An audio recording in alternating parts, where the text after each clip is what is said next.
So there are episodes where we get deep.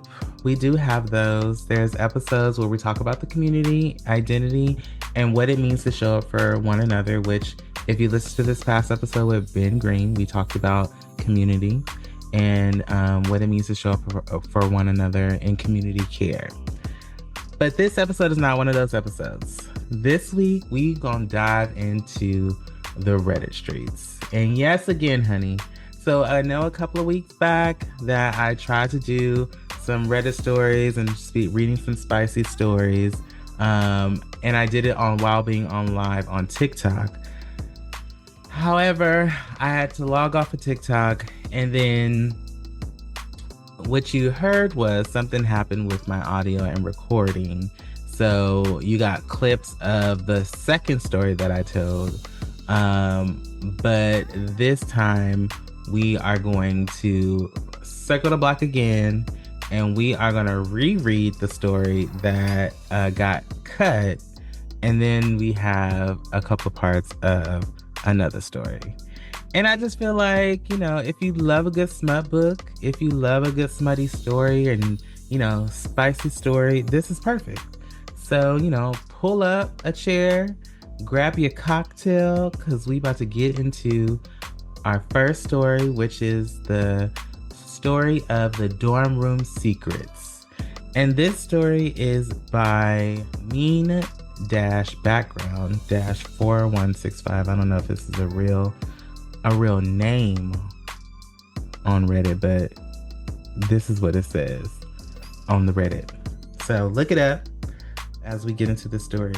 As I open Reddit, I see this man in some jeans with the jeans are completely distressed and his penis hanging down at the bottom of one of the tours.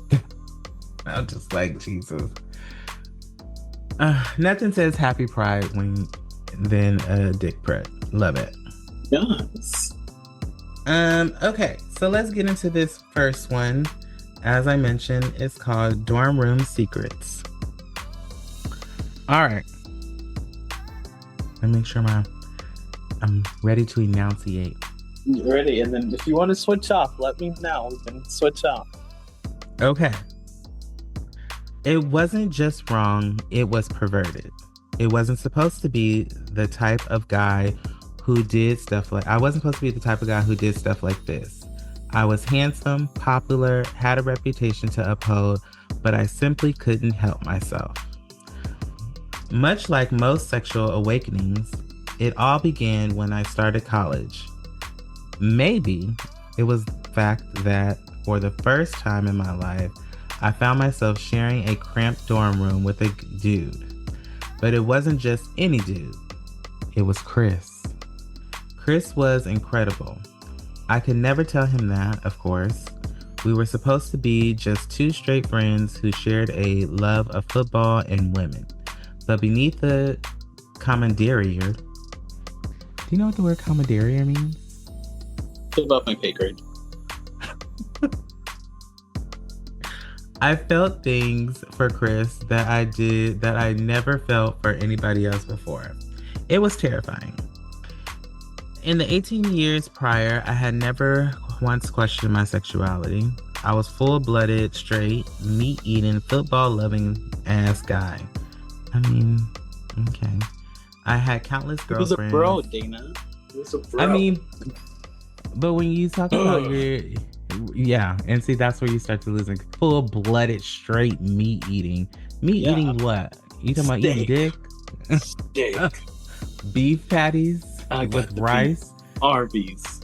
Forcing myself to ignore them whenever I went in after him. It was torture, and eventually it became too much.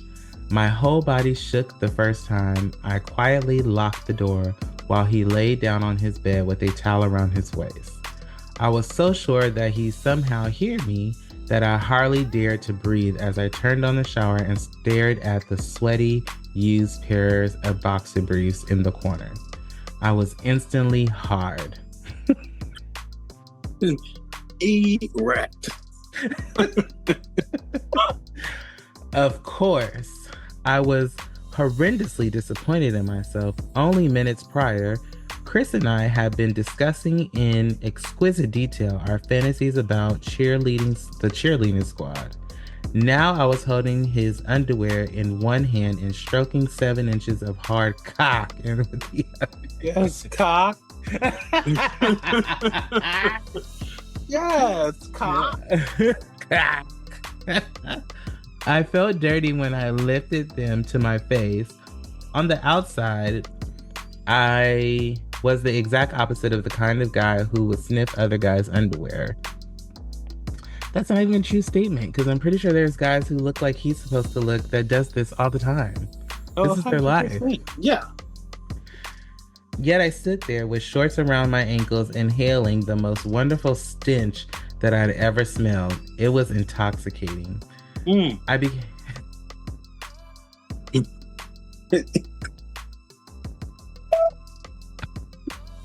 Yes, indeed, honey. I became addicted after that. I wish that was an exaggeration, but it's not. I couldn't go a single day without huffing the ripe scent of Chris's sweaty junk into my lungs, and the more I did it, the worse my addiction became. I knew that on Mondays, this motherfucker had a schedule. He knew what he wanted and when.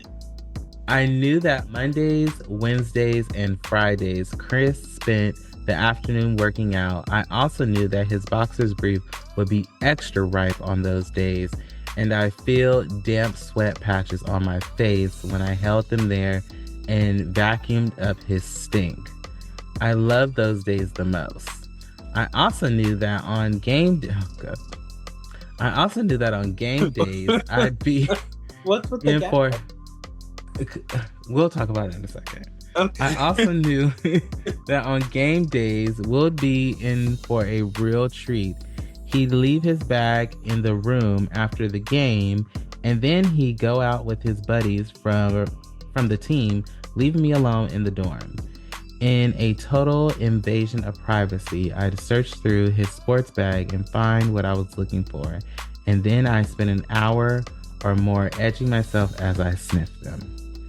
You know, I think for me, it's in these moments where I start to realize, I don't know, it's almost like the armpit thing.